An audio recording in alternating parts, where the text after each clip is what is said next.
இன்றைக்கி Jaya homemade organic product சேனலில் நாம் இன்றைக்கி எப்படி எள்ளு பொடி தயார் செய்வது என்பதை நம்ம பார்க்கலாம். அதுக்கு தேவையான பொருட்கள்: வரமிளகாய் ஒரு 15, உளுந்து ஒரு 10 கிராம், கருவேப்பிலை ஒரு 2 பிஞ்ச், புளி கொஞ்சம் நெல்லிக்காய் அளவு, பெருங்காய கட்டி கொஞ்சம், பூண்டு 10 கிராம், எள்ளு ஒரு 100 கிராம். இப்பொழுது நம்ம எள்ளை வந்துட்டு நல்லா வறுத்துக்கலாம்.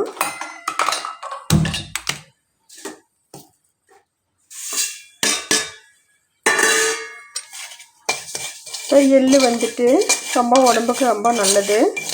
எள்ளு பொடி சாப்பிட்றதுனால நிறைய ஆராய்ச்சியில் என்ன சொல்லியிருக்காங்கன்னா, எள்ளு பொடி சாப்பிட்றதுனால கேன்சரை வந்துட்டு அதிகப்பட்ட செல்களை வந்துட்டு கட்டுப்படுத்துது. கேன்சரை உருவாக்குற செல்களை வந்துட்டு அதிகரிக்காமல் கட்டுப்படுத்துறதுக்கு இந்த எள்ளு பொடியில் எள்ளு சாப்பிட்டா உதவி செய்வதாக சொல்கின்றார்கள்.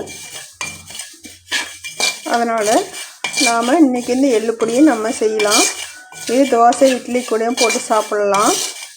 மேலும் சாதத்தை கூட வச்சு பிசைஞ்சு சாப்பிட்றதுக்கு நல்லா ரொம்ப டேஸ்ட்டாகவும் நல்லாவும் இருக்கும். இந்த பொடியை நாம் வந்துட்டு நல்லா படப்படன்னு பொரியணும். எள்ளு பொரியுதுன்னு சொல்லுவாங்க இல்லைங்களா, எள்ளு மாதிரி பொரியிற அப்படின்னு சொல்லுவாங்களா, அந்த மாதிரி படப்பட நல்லா பொரிஞ்சு வரணும். அப்போ தான் இது நல்லா வறுபட்டுருச்சுன்னு அர்த்தம். நல்லா வறுபடாமல் வறுத்துட்டாலும் எடுத்து நம்ம அரைச்சிட்டாலும் டேஸ்ட்டு வந்துட்டு குறைஞ்சிரும். அதனால் நம்ம இது வந்துட்டு நல்லா வறுக்கணும். ரொம்ப கருக விட்டுறக்கூடாது.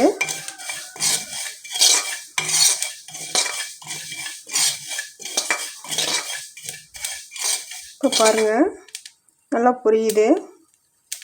நல்லது மாதிரி பொரிஞ்சு வரணும்.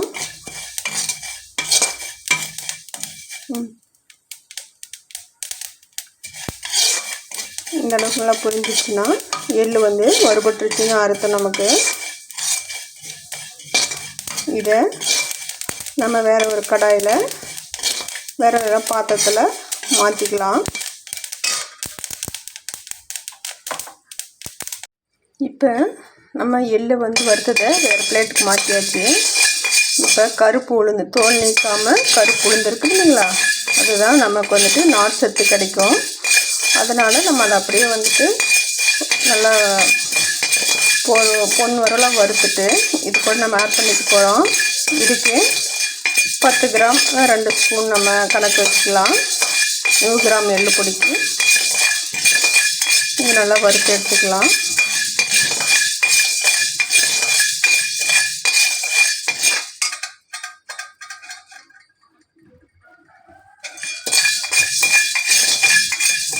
இதை வறுத்ததுக்கப்புறம்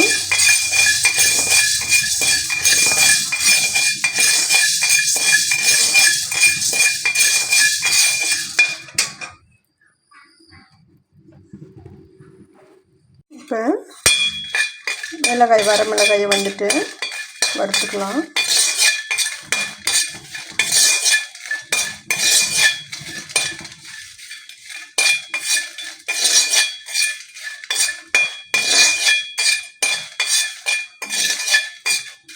இது நல்லா வந்துட்டு ரொம்ப தீய விடக்கூடாது.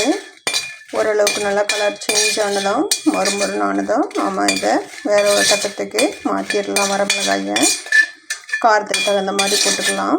நான் ஒரு 8 மிளகாய் போட்டிருக்கேன் 100 கிராம் எள்ளு பொடிக்கு. உங்களுக்கு இது வந்து காரம் அதிகமாக இருக்கும். உங்களுக்கு காரம் கம்மியாக இருக்கிற மிளகாயை நீங்கள் யூஸ் பண்ணிங்கன்னா இன்னும் 2 கூட நம்ம இது கூட ஆட் பண்ணிக்கலாம். இப்போ கருவேப்பிலை வறுத்து எடுத்துக்கலாம். நான் கருவேப்பிலை 2 கொத்து தண்ணியில் அலசிட்டு கழுவி வச்சுருக்கேன். இதை கூட போட்டு அது மாதிரி ட்ரை பண்ணோம்னா ட்ரை ரோஸ்ட் ஆயிரும். இதை வந்துட்டு நம்ம வந்துட்டு நசுக்கி பார்த்தா நல்லா தூள் பொடியாகணும். அப்போ தான் நம்ம எடுக்கணும். சிம்லேயே வச்சுட்டு ரோஸ்ட் பண்ணணும்.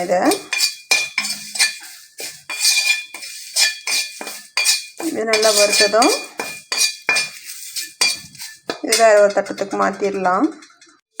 புளியும் லைட்டாக நம்ம வந்து வறுத்து எடுத்துக்கலாம். அப்போ தான் இதில் இருக்கிற ஈரப்பதமெல்லாம் போகும். பொடியும் கெட்டு போகாமல் இருக்கும். ரொம்ப நாள் நம்ம வச்சு சாப்பிட்றதுக்கு வசதியாக இருக்கும். அதனால் நம்ம புளியும் வறுத்து எடுத்துக்கலாம். எல்லா பொடிகளுக்குமே நம்ம வந்துட்டு உப்பை வந்துட்டு வறுத்து தான் போடணும். அப்போ தான் அதனோட ஈரப்பதம் எதுவும் அதில் இருக்காது, பொடிகளும் கெட்டு போகாமல் இருக்கும். இப்போது புளி வந்துட்டு நல்லா வறுபட்டுருச்சு. இப்போ நம்ம வேறு ஒரு தட்டத்துக்கு மாற்றிடலாம். நாம் பூண்டை வந்துட்டு நல்லா அப்படியே போட்டு வறுக்காமல் நல்லா நசுக்கி இந்த மாதிரி ஒரு ஸ்பூன் எண்ணெய் விட்டு பூண்டை நல்லா வறுத்து எடுத்துக்கணும். அப்போ தான் பூண்டினுடைய ஈரப்பதம் எது இல்லாமல் பொடி நல்லா பளபளன்னு வறுத்த வசதியாக இருக்கும். அதனால் இது நல்லா பொன் வறுவலாக வர அளவுக்கு மெரூன் கலராக வரணும். அந்தளவுக்கு நம்ம இந்த பூண்டை வந்துட்டு தோல் நீக்காமல் நசுக்கி போட்டுக்கலாம். வறுத்து எடுத்துக்கலாம். இதை வறுத்து முடிச்சுட்டு எல்லாத்தையும் நம்ம வந்துட்டு ஒரு பிளேட்டுக்கு மாற்றி ஆறுனதெல்லாம் ஒன்றா சேர்த்து மிக்ஸி ஜாரில் போட்டு அரைச்சிடலாம்.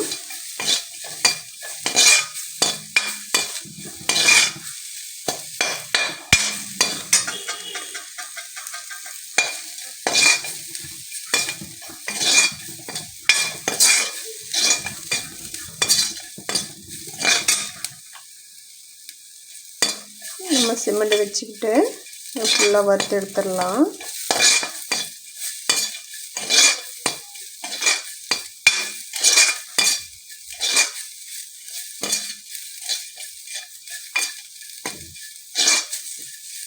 பாருங்கள், கலர் சேஞ்ச் ஆகிடுச்சு. இன்னும் கொஞ்சம் நேரம் விடலாம், ஒரு 5 மினிட்ஸ் விடலாம். நல்லா ட்ரை ஆனதும் பாருங்கள், இப்போ கலர் நல்லா சேஞ்ச் ஆகிட்டு வந்துருச்சு. இப்போ நாம் இதை ஆஃப் பண்ணிவிட்டு வேறு ஒரு தட்டத்துக்கு மாற்றிடலாம். இப்போ வறுத்த பொருட்கள் எல்லாத்தையும் வந்துட்டு நம்ம ஆற வச்சுட்டு ஒரு 10 நிமிஷம் கழித்து இதை வந்துட்டு எல்லாத்தையுமே பொடி செஞ்சிடலாம். இந்த எள்ளு பொடிக்கு வெல்லம் தேவைப்பட்டால் இனிப்பு ஒரு 10 கிராம் 1 ஸ்பூன் நம்ம ஆட் பண்ணிக்கலாம். நாட்டு சர்க்கரை இல்லை வேண்டாம், ஒரு சிலர் விரும்புவாங்க, ஒரு சிலர் விரும்ப மாட்டாங்க. வேண்டான்னு சொன்னாக்க நாம் அதை ஆட் பண்ணாமல் விட்டுடலாம். இப்போ பாருங்கள், நம்ம இது எல்லாத்தையுமே ஆற வச்சு அரைச்சாச்சு. இப்போ பார்த்திங்கன்னா உங்களுக்கு பொடி வந்துட்டு நல்லா பளபளன்னு இருக்குது. நல்லா டேஸ்ட்டாகவும் மணமாகவும் இருக்கும். எல்லா தோசை இட்லி கூட வச்சு சாப்பிட்டுக்கலாம், சாதத்து கூடயும் வச்சு பிசைஞ்சு சாப்பிட்டுக்கலாம். உடம்புக்கு ரொம்ப நல்லது. குழந்தைங்களுக்கு எல்லாத்துக்குமே வந்துட்டு நம்ம இதை கொடுக்கலாம். இந்த பொடி உங்களுக்கு பிடிச்சிருந்தா லைக் பண்ணுங்கள், கமெண்ட் பண்ணுங்கள், சப்ஸ்கிரைப் பண்ணுங்கள் எங்களுடைய சேனலை. நன்றி.